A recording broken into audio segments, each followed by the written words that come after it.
this is John Kvale, and this is our Q1 2021 newsletter, JK Financial newsletter review. Don't worry, it's out earlier than it normally is because we didn't have a lot of market and super time-sensitive information, and we wanted to get it to you actually. So maybe over the holidays, because there are a lot of neat financial planning reminders and tax reminders, so you might have a few moments to look at it over the holidays. Okay, here, I'm going to go this way. Oops, I'm going to go that way. All right, here's the post, and I've learned some snazzy new things. For those newbies, we do this in a podcast video type of format, so if you're driving down the road, don't let go of the wheel. I always do that, and I know it's cheesy, but maybe it's just something that's good here to say.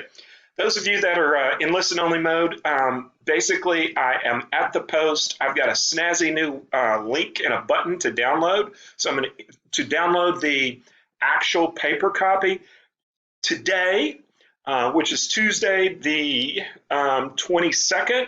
The new paper newsletters were mailed out. That's another reason that I'm going to do this. This will post tomorrow on Wednesday the 23rd.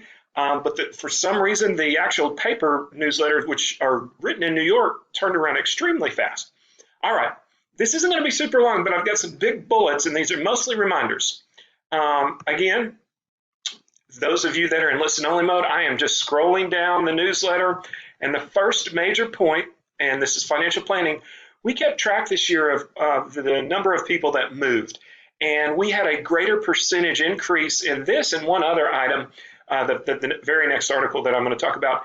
And when you move to a new home, using Texas as a template, this is not in all states, but using Texas as a template, if you're in that house January 21st, the 1st of January, you can do what's called a homestead, and it will save you significant dollars on your property taxes.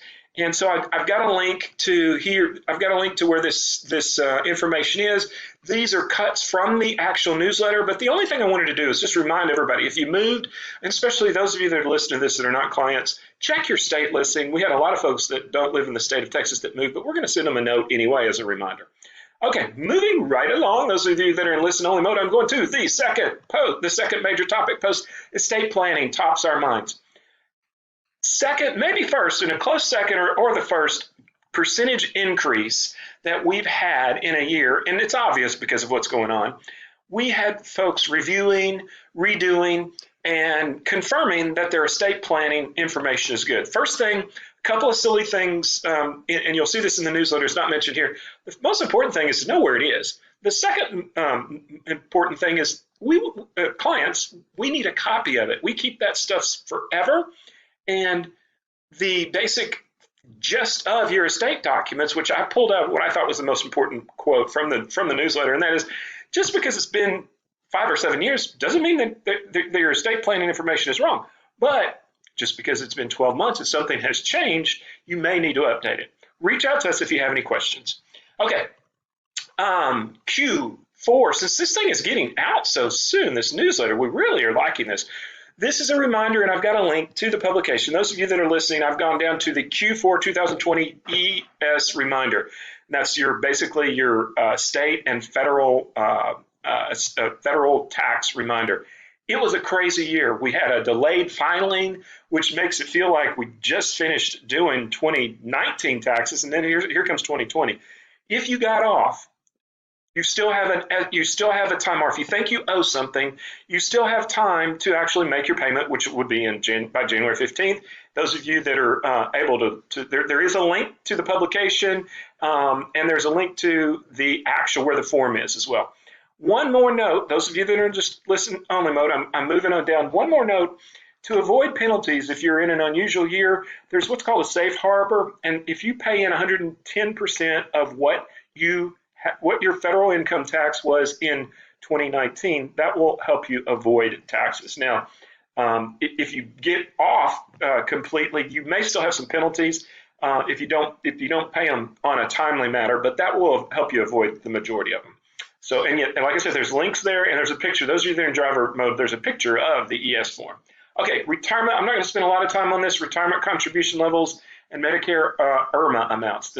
For the most part, the return. This is so confusing. For the most part, those of you that are in listen only mode, I've got a picture that I did of the newsletter levels, and for the most part, the main most popular items didn't change, and that is we've got 19.5 in our 401k. There's a catch up of 6,500, and I've highlighted that. And then IRAs and Roth have 6,000 in catch up. Some of the other things have some unique. They're not near as popular, and they did move, but for the most part, we're going to find that our 401ks and our IRAs all stayed the same. Okay, IRMA. I've run into this a lot for those of you that are on Medicare.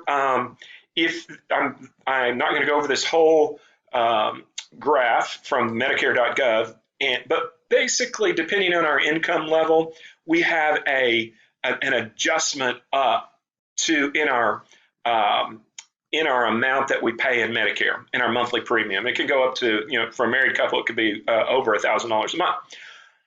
Frequently, there may be a life event that adjusts this, and generally the IRS is looking back 2 years ago. So if you have something that's not the same, let's say 2 years ago you had a major income bump and then it's dropped back down and they put you on this schedule, run, don't walk, run down there, and I've got the links and where the information is, but you let them know that you need an adjustment. And I have in the newsletter, it's not here, but I've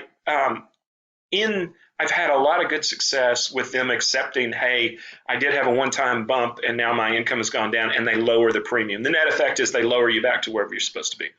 All right, it is it's still 2020, but this is 2021 stuff. I have a new intro, which I've yet to complete, and new pictures, which were timely, we thought, last year, that we'll use all this year. Basically, it's the D Magazine picture that we did. I didn't even put anything about D Magazine in here. We'll do another one about that, but thank you so much. Happy holidays, season's greetings, Happy New Year's. And again, the reason that I did this to get this out is because it wasn't time sensitive, and I thought you might have a little bit of extra time to review some of this. Hope you enjoy. Take care.